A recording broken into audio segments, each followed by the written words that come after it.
It's like you light up and you know what it is, even if you don't know what's making it happen. And what that is actually is when your entire palate is being activated. Hey, Drinking Buddies. This is the 5th episode of the Drinking Buddies Show. I'm your host, Frank Rogers, and in this episode, I'll be welcoming back Greg Beck and Paul Nakayama, enjoying 3 pairings for sake and shochu, and learning more about why and how beverage pairing works. If you enjoy the show, be sure to subscribe and share it with a buddy. Let's get started.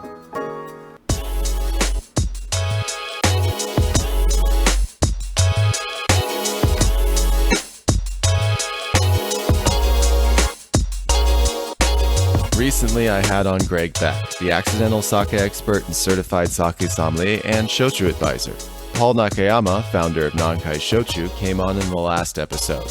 I got them together to try out some pairings with Paul's black sugar vacuum distilled shochu and 2 sake selections by Greg. We enjoyed a few tasty bites, including our very own Nayu Senbei, a crunchy, tangy rice cracker glazed with chili and garlic infused oil. Warning, this episode might make you hungry. I'm here with 3 sakes, and we're going to pair these with 3 amazing foods. I mentioned before in one of the other 2 podcasts we did that really anything can be good on its own, but the next level for me personally that I'm excited about and want to bring to people's attention is sake and food pairings. The forefront of that right now, especially to me, is sake and cheese pairings. And so I brought a cheese that pairs amazingly well with the specific sake I went to no short lengths to attain. I drove to Glendale. All the way to Glendale. Yes. That's a trek. The moon of Glendale. Yes. And do you want to say where you procured it? Why did you have to go all the way to Glendale? Well, because this is actually a restaurant-only sake. Oh. But because I know the distributor, he has an account with a guy who owns a liquor shop in Glendale who agreed to be the in-between so that I could purchase it legally. That's this bottle here. It's called Kan Nihonkai. The kan is like the environment kan, and Nihonkai being the Sea of Japan, because this is a sake from Shimane. I've personally met the head brewer of this sake. He wasn't intending to make this extra ultra dry genshu, which means cask strength, 19% alcohol. As soon as his guys brought it to him to try, he said, "We can't change this. It's perfect." Since then, he's had the very daunting task of trying to replicate that every year without diluting it, which is a very tough task. But I really fell in love with this sake, especially with a triple creme brie, which is a specific type of cheese that's only made in the brie region of France. But triple cremes don't necessarily have to be bries. And they are known for having the highest fat content. It's just a smidge lower than butter. So it's a lot of fat, which is why you each have a small glass there in front of you. This is a tried and true pairing for me. I know you guys are going to love this. I also brought some nice glassware to serve this in. Yeah, tell us a little bit more of these. And these are some transparent glassware, kind of wide-mouthed cups. And the reason for that is that this sake is a junmai. It's not a ginjo. It's not a particularly floral sake. Anything that's known or noted for its floral features, you would want to have a tapered glass to kind of focus those and kind of point those scents at your nose to enhance that experience when you're drinking it. You can smell the rice umami coming off of that junmai. So junmai, again, is just a pure expression of the rice. It's just the 4 ingredients you need to make sake: rice, water, koji, and yeast. Go ahead and take a sip. That's very... As the kanji on the label says, it is super dry. Yeah. Although extremely smooth. Yeah, it is. It's not biting. It has a pleasant... It lingers with like a pleasant acidity. I've had a lot of sake that is less dry on this sake meter value, the SMV, that comes off more sharp.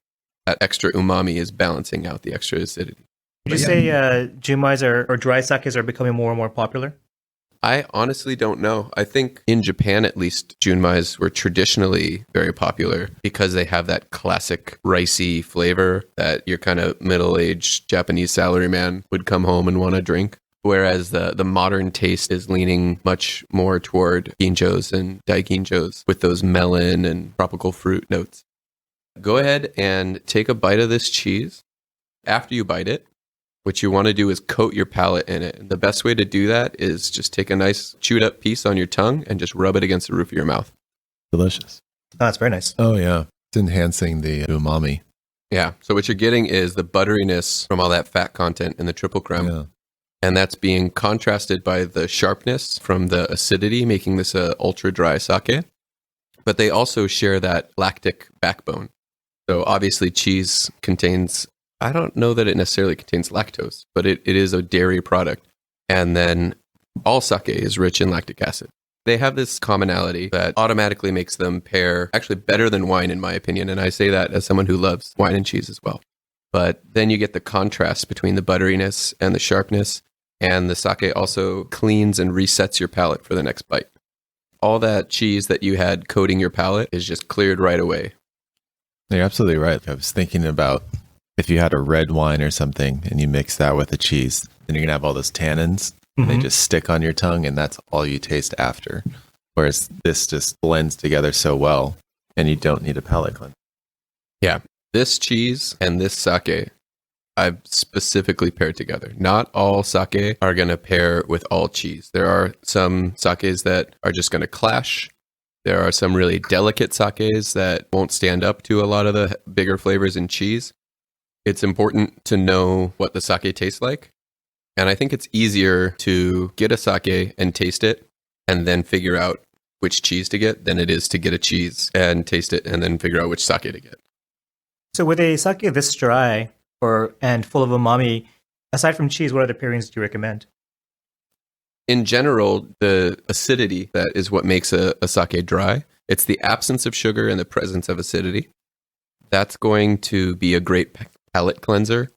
So you especially want to have that with anything greasy or oily or a lot of protein. And that's actually brings us to our next sake. So the next sake I brought is also a Junmai. But unlike the first one that's ultra dry, this one is just ultra buttery. So I wouldn't pair this with the cheese we just ate because it's kind of clashing. Like you get a really buttery cheese and then you have a really buttery sake. It's just kind of hitting the same spot on your palate. What you really want with pairings is to activate your entire palate. So if something has sweetness and then you pair that with something else that's sweet and simple, like it doesn't have any other components to it, it's just hitting the same spot on your palate. What you really want to do to get that sense of like, oh, wow, these two flavors are elevating everything. Like it's like you light up and you know what it is, even if you don't know what's making it happen. And what that is actually is when your entire palate is being activated. You have the sweet, the bitter, the acidic, the sour, and the umami. And those things are all happening at once. And you're like, wow. So this second sake is called Hakushika. Drain your glass if you didn't already. I will definitely try it. So this is the Hakushika from Hyogo, Nishinomiya. Oh, very nice. So Frank and I used to live on either side of that. That's right. Was that right? Yeah. I lived one train station from Nishinomiya. I lived a little bit further away in Osaka, but I forget, you guys met because of your time in Japan together, right? that's right. We were studying at Konan University. Shout out to Konan University. Kanpai. Kanpai. Yeah. And save some for the food pairing. Of course. It's a much different sake. Right. Mhm. Yeah, So you Sweeter. can tell that that's a little earthier Mm. and a lot more buttery definitely. than that very dry, clean sake we just had. And what's the source of that? People So again, listening. that's the rice umami, and it's the presence of unfermented sugars. So it's not going to come off as dry because all of that acidity that's present, because all sake is acidic, the acidity in this is balanced by the unfermented sugars. Gotcha. This sake is only, I think, 13%. So it's about 5.5% to 6% less than the sake we just had. So there's also less alcohol. And alcohol can also give it sharpness. So now I just want you to take a bite of chicken. Chew it up good, enjoy it, and then chase it with that sake. That is nice. Yeah. Now, full disclosure, I wanted to pair this sake with fried chicken. Couldn't find any fried chicken. We have a roast chicken. Yeah. It is what it is. We have a nice, greasy rotisserie chicken. It is good. Yeah. It's still good. Yeah. I'm still Absolutely. pairing well with the spices on the skin. I'm actually going to so- try some with the shochu too, just to see. Yeah, we have some Nankai Shochu in front of us. And I also think that would be a great pairing. I like to nankai with cheese as well. Oh, yeah. Definitely pairs well too. But why, Greg? Yes, lots of science. I mean, that's it. It's finding the flavor components that are missing from one food and present in the sake, or vice versa. And that's how you pair. So if I know this chicken is not buttery, but it is greasy, then I want to find a buttery sake, which typically is going to be any junmai. I had a really hard time, even at the Japanese market, finding a good junmai sake because most of the sakes are ginjos and daiginjos because that's what people want to buy now. People don't like that good old-fashioned salary, man. It's very nice and dry. I think it's only because people aren't necessarily aware of the different roles that the different styles of sake play. So they think, I want the best sake. What's the best sake? Well, ginjos and daiginjos, because they're more highly polished, so they must be better. But there is no better sake style. There's just sakes that are more appropriate for different situations. Greg, what's your take? So I'm kind of curious to try the gold, which is 43% alcohol with chicken, and the cheese. I have a bottle of Nankai Gold. My gut feeling right off the bat is that the original classic Nankai Shochu is going to go better with the chicken. And then the higher alcohol in the Nankai Gold is going to pair better with the higher fat content. I think the chicken and the Nankai were actually very good. And again, that's because that Nankai Shochu is so clean. But I think you're right about the Nankai Gold with the higher alcohol content with the cheese. Balances each other very, very nicely. And one of my favorite pairings right now with gold is grilling the brie a little bit. So one of the things that I've been kind of exploring with our shochu or shochu in general is, our shochu is made from black sugar, which in Japan is kind of known to be an umami-enhancing attribute. And so they use it for a lot of sauces and cooking and that kind of thing. And so I've been exploring kind of pairing umami-rich stuff with Nankai Shochu to see if there's that enhancement factor there. And I've definitely found it in a lot of different things, but, I'm not quite sure where that limit is, and so I wanted to get your opinion on things like chicken and cheese and seafood, obviously. The most obvious sake pairing is any sake and Japanese food. Just the same way German-style beers are going to pair better with German food. Tequila and Mexican food. Yeah. These were the traditional drinks from that place where that food was eaten. And so if you go back to when those businesses were first getting started, the ones that succeeded were the ones that taste better to people. And those people, without necessarily even giving it any thought, were also eating food. And they go, oh, I don't know what it is about this tequila or this wine or this beer, but I like this one way better. And a big reason for that was how it paired with the food they were eating. So Japanese sake is going to pair great. Not 100%, not every sake is going to taste good with every Japanese dish, but that's kind of an easy given, right? And especially with the lighter flavors in sake, like ginjos and daiginjos, those are going to pair best with the lighter flavored Japanese cuisine that has more of, I'm not saying there's not like umami and amazing, bold flavored Japanese dishes, but Japanese cuisine in general has deeper appreciation and therefore a higher frequency of foods that are subtle and light and are not trying to blast you with a certain flavor too strongly. So for me, the really fun, geeky stuff that I like to nerd out on is something like cheese, which is not big in Japan, or fried chicken, or pizza. Those are where I feel there's a novelty and an unexpectedness that people can really get the most out of. Yeah, that's kind of where I was headed because, we're living in LA, which is kind of the hub for this cross-cultural exchange of food. And we've been doing a lot of pairings with actually with food from Mexico and South America. And it's been awesome, particularly with, of course, obviously ceviche. A heavy induction of lime and salt really does bring out really interesting flavors. Really good stuff with roasted meats from tacos. Oh, and Thai food. Thai food's really interesting too. With sake, I'm still kind of learning about sake, but I'm enjoying the nuances of the finish with sake when it counteracts with food. And so the first one with the cheese and the kan nihonkai was probably my most eye-opening. Yeah, I'm absolutely in love with that one. Another one that I didn't bring just because I didn't want to do all cheese and sake pairings, but I want people to know about is kenbishi and blue cheese, because kenbishi's got this briny earthiness to it, like really nutty, mushroomy. It just goes great with those rich flavors. And that brings us to our last sake. This is sasanigori, which means gently cloudy. And Sasa Nigori is made in Shirakawa-go, which itself is a UNESCO World Heritage Site. But Shirakawa-go makes a couple really great sakes that you can buy in America now. And this is their Junmai Ginjo lightly cloudy sake. All nigoris are cloudy because they contain some of the pulp of the rice from the fermented mash.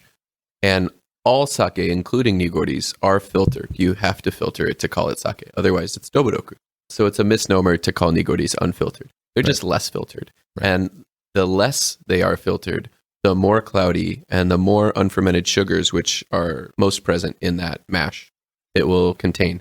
So this one being lightly cloudy is not going to be as sweet as some darker, more cloudy nigoris, but you'll still definitely get that sweetness. And it's a Junmai Ginjo, so you're going to get the Ginjo fruitiness that also some people perceive as sweet. And what would you say about the popularity of nigori? Because I feel like when I lived in Japan, it was definitely a special taste. Like, I really enjoy it, but I didn't find a lot of people did. Yeah, nigoris are definitely more popular in America than in Japan. I think they're kind of overrepresented as a category in America. And they're not my favorite just because I don't typically like my alcohol to be sweet. That said, there are some good ones. I think the best one I ever had in Japan, I couldn't tell you the name of it. I was on a snowboarding trip. I wandered into a bar when everybody else was like exhausted from snowboarding. And I was like, I want to make the most of this trip.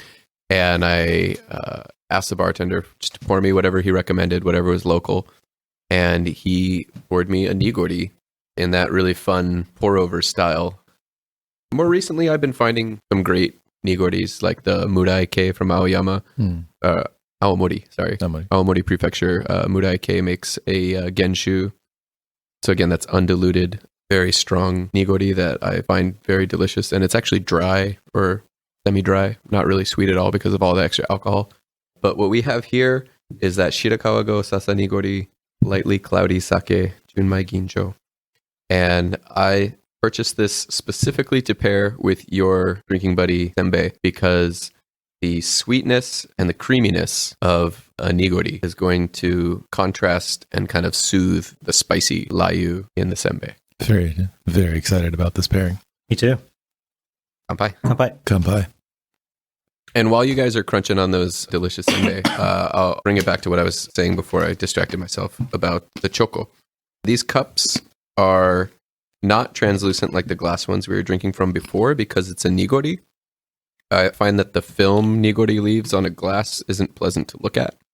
Yeah, traditional choco, any white one with the janome little blue bullseye inside, or something like this. It just has like nice decorative earthenware. Fun thing to have.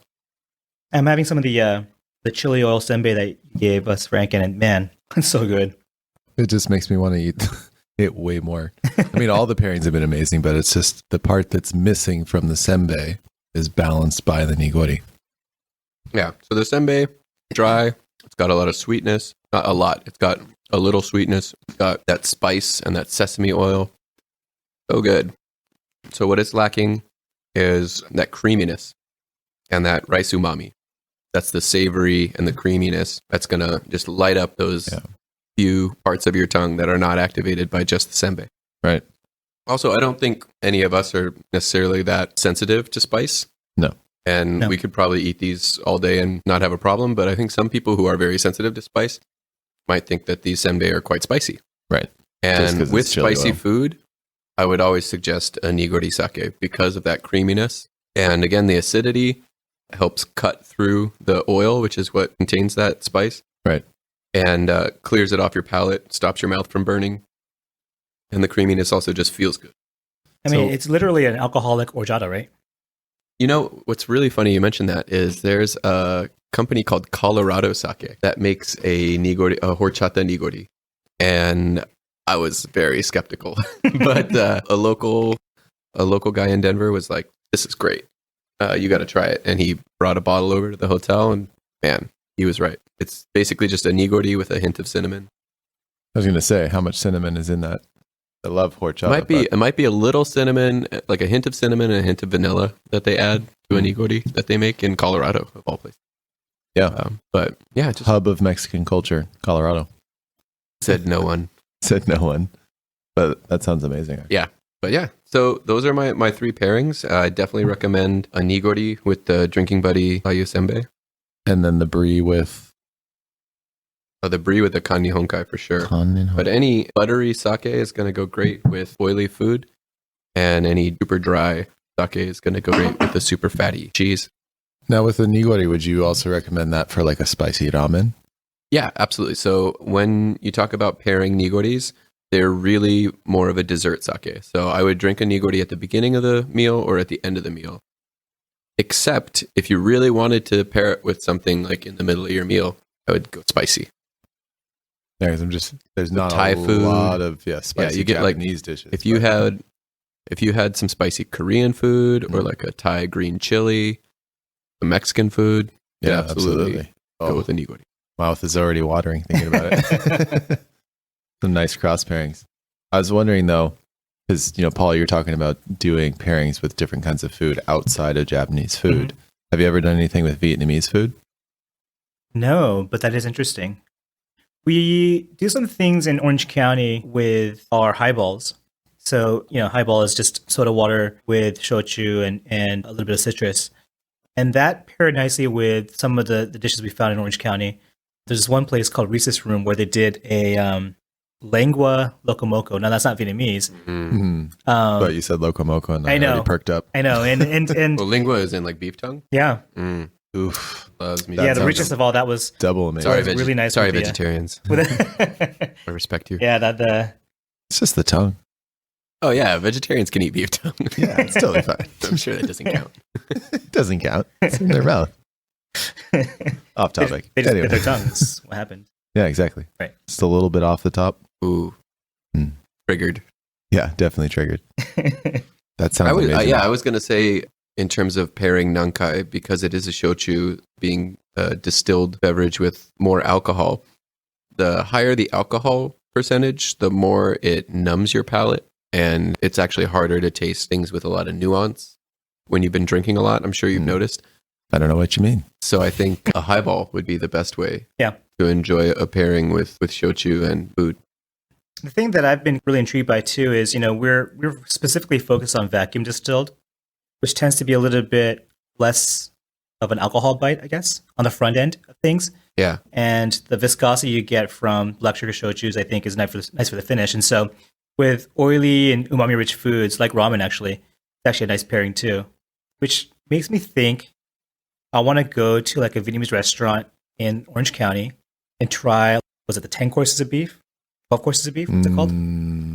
I've never heard Heard of of this? that, and I've been I to know what you're Vietnam, talking but now I'm like, Yes, invite that's me. right. Yeah. We It's have been to either the Vietnam, 10 Greg. courses or the Road 12 trip. courses of beef, That's a long story. where every single course is something with beef, soup, noodles, salad, whatever. Hmm. And I think that would be a really cool pairing Yeah, experience. absolutely. Sounds amazing. There's a place, I want to say it's Pho 55, and it's just over the Orange County border from Long Beach, somewhere around there. Okay. That's one of the oldest pho restaurants, or they're known for helping popularize pho in Southern California. It's like the OG spot. The OG pho. So, yeah. And also, me being in Long Beach, then the next thing that pops up is, can you mix it with Cambodian food? Mhm. And I'm sure you can. All right. And Paul, you had one other item. I did, yeah. So I was basically vampirically gleaning all this information from Greg because we were going to start importing some sake too. We've got a Jumai coming out, and then we've got a Yamahai Jumai Ginjo, I think, coming out later this year as well. And so we'll have to do another podcast, do another Yeah. tasting. And Greg, where should people find you?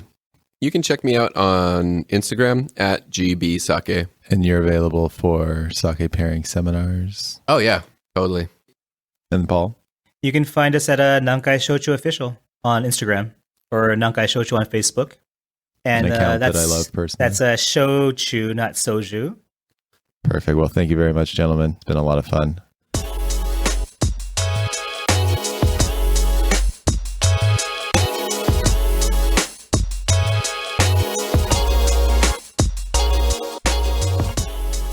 Be sure to follow Greg Beck and Paul Nakayama on Instagram for more fun pairings. In the next episode of the Drinking Buddies show, I'll be chatting with Cassidy Lisson, one of two guides for Long Beach's own Beach City food tours. We'll talk about her love of the food, places, and people of the LBC. Thanks for listening to the Drinking Buddies Show. I hope you enjoyed it. Be sure to subscribe and share with your buddies. Check out our latest artisanal snack offerings at www.thedrinkingbuddiesshop.com and connect with us on Facebook, Instagram, and Twitter. Take care and drink.